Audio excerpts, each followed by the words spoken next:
Hi Deb, it's just Jen. So I just want to show you a quick tutorial on how to set up a Google form.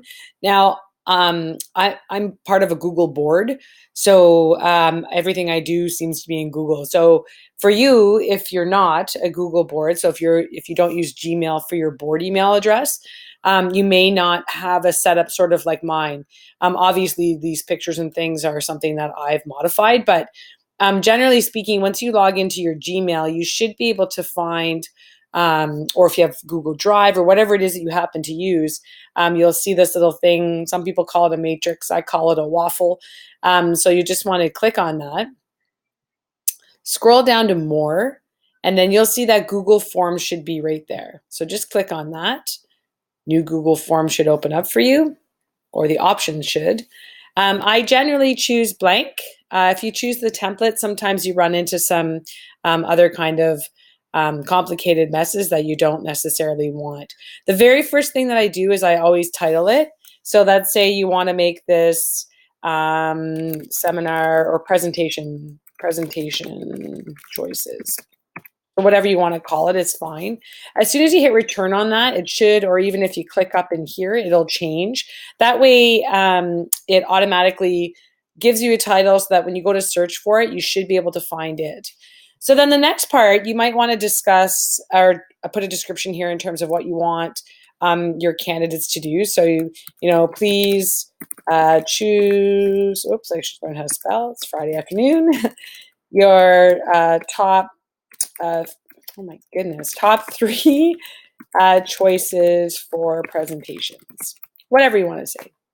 So then as you go to the next one, you may want to, like in terms of organizational purposes, this will probably work best for you. You're going to want to have the name. It'll default to short answer. I would immediately say required. And then the next thing would be the plus sign, so to add one. When you make a question required, they can't avoid it. And you really don't want them to avoid putting their name unless you're collecting email addresses. And I'll be honest with you, I never do that for the simple fact that some email addresses give no indication as to the person's name. So for your organizational purposes, you're going to want to have their name. So a question might be, choice number one. You're going to want to make that, again, probably short answer, required, and again, choice number two, make that a short answer, and then required, and then carry on with however many choices you want. Now from there, you can pretty it up by going up to the customized theme if you'd like. You can choose a different color here if that's your thing. Otherwise, you can choose an image. Yeah, so if there's something you like in there, I don't know, these could sort of look like Mike and Ike's, or maybe you like bubbles, we'll put that.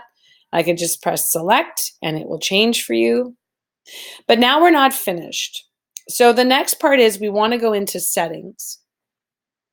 And because, again, I work for the Ottawa Catholic School Board, our school board gives the option to restrict. I don't want to do that because obviously we're not just working with people from our own school board. So just in case you are a Google board, be sure that you deselect that. And that happens as soon as you click that settings gear cog. Now from there, if this is checked on your option, it probably won't be. You want to uncheck that. This is the option that will allow when it looks like this. So when you deselect it, so if it's just a blank square, this will allow anyone, regardless of whether or not they're a Google user, to be able to answer your Google form. And then when you're finished, there's nothing really else that you need to do, but just be sure that you press save. Google's smart, but not that smart sometimes. So you just press save and then that's it. Now from there, you're going to want to send it out to your participants. Usually what I do is I click on send. You have the option to send it via email if you'd like to, or here, you'll get a quick link. Now this link is really, really, really long and quite awkward. If you click shorten URL, it'll give you a much shorter version. Just press copy and then press to insert that into your news section or into the email, your choice, whichever one you wanted to do. I hope that helps. Let me know if you have any questions. If you'd like to demo it, you could always send it to me, and then I could put in some answers just so you can see what it looks like on the other side. Now, what's going to happen is this: if you haven't used Google Forms before, when you go to open this the next time, you alone will get to click on responses. And when you click on that, you can look at it in a few ways. The first thing, you can select to look at individual responses, or you can see that it creates a Google Sheet, which is similar to an Excel spreadsheet. I don't want to assume that you're a Google user, so please, I apologize if I'm dumbing this down a little bit too much. But that will give you the opportunity to see which responses you have received.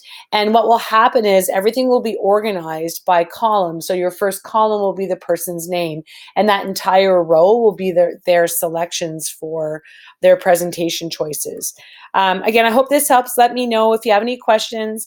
And by all means, if you'd like to demo it before you send it to your participants, just send it to me, and we can do a little practice run, okay? Take care.